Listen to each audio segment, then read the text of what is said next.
On a mis fatigue, perte de poids, sentiment de solitude.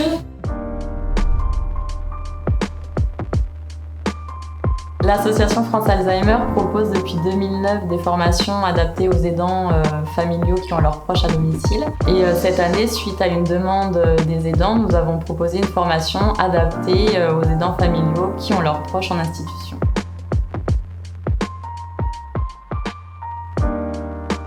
La formation qu'on propose, elle se déroule en 6 heures, donc on voit les personnes une fois par semaine pendant 2 heures, dans laquelle on présente 3 modules. Donc, la première partie s'intéresse vraiment à la maladie d'Alzheimer, comprendre les symptômes et leurs effets sur le comportement de la personne malade. Cette partie-là, elle permet aussi de mettre en lien la communication des proches avec leurs personnes malades. Nous nous rendons compte qu'il y a de la demande, que les personnes qui sont là nous écoutent, nous entendent, sont attentifs à notre vécu, à notre ressenti. Il en ressort de cette formation beaucoup de sérénité, je dirais. C'est vrai que ça, on le remarque beaucoup parfois, comme vous dites madame, une mauvaise nouvelle ou un événement.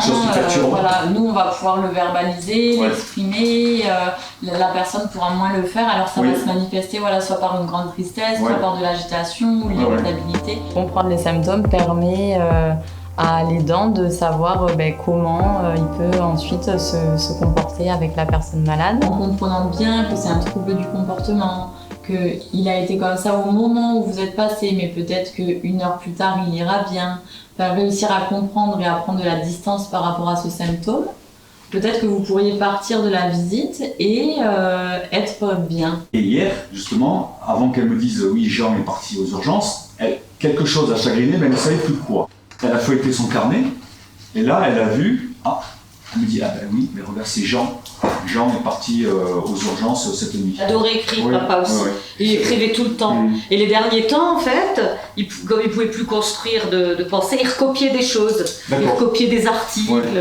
Ça tarde aussi longuement sur la culpabilité qui est présente chez quasiment tous les aidants qu'on rencontre. Est-ce que vous avez pu constater un changement au niveau des rôles entre vous et votre proche malade? C'était elle qui faisait la cuisine, c'était elle qui faisait les courses, c'était elle qui faisait le ménage, faisait tout. Quelquefois je la lavais. Parce qu'il fallait le faire. Donc il y a un changement. Je me suis occupé d'elle jusqu'à l'épuisement. Mais le risque d'épuisement, moi quand j'avais papa à la maison, en fait, je pleurais. Je sentais que j'étais vidée à l'intérieur. Parce qu'en fait j'avais supporté des choses que j'avais pas eu envie de supporter. Je voyais que mon père était très fatigué, il maigrissait énormément, sa santé se détériorait vraiment au jour le jour. Je pense que cette formation est indispensable parce qu'on dit à ces gens-là vos proches sont dans un EHPAD, mais on ne vous laisse pas tomber. Votre épuisement, il a généré des problèmes physiques. Voilà. Malheureusement, chez beaucoup d'aidants, ces problèmes physiques n'arrivent que tardivement.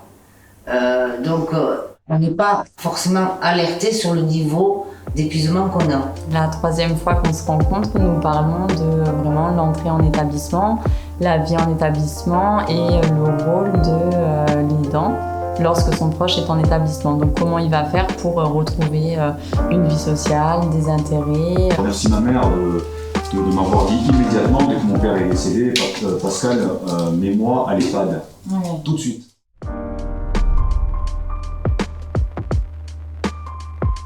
Ce qui m'a donné envie de m'investir, c'est tout d'abord mon expérience personnelle. J'ai été aidante pendant 10 ans de mon mari, qui a passé 5 ans à l'EHPAD.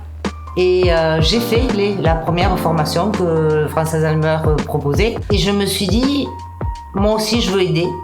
Parce que Alzheimer, pour moi, ça a été terrible, ça a été le coup de massue. C'était beaucoup de souffrance et beaucoup d'isolement. J'ai vraiment voulu aider les aidants familiaux parce que c'est une population qui me tenait à cœur. J'ai d'abord été au contact des personnes malades et en côtoyant les personnes malades, j'ai constaté que leurs proches étaient également en grande souffrance psychique. Et c'est à ce moment-là que j'ai trouvé ça vraiment intéressant de pouvoir leur apporter de l'aide aussi, dans un premier temps en proposant de l'aide individuelle, en faisant du soutien psychologique et dans un second temps au travers des groupes. Dans cette formation-là, cette première formation-là, j'ai rencontré des gens qui étaient comme moi. Et ça, c'est rassurant. Et ça fait du bien. Et je me suis dit, je suis peut-être en capacité de, moi, aider les autres. J'ai posé un jour la question en disant, mais les gens qui ont leurs proches dans les EHPAD, mais ils n'ont pas de soutien de la part de l'association. Ils se trouvent à nouveau tout seuls. C'est une autre étape dans cette maladie-là. On est là, on va vous soutenir, on va vous donner des clés peut-être, on va vous faire part de ressentis, on va tout simplement être là et on voit que ça marche. Et c'est tout bénef.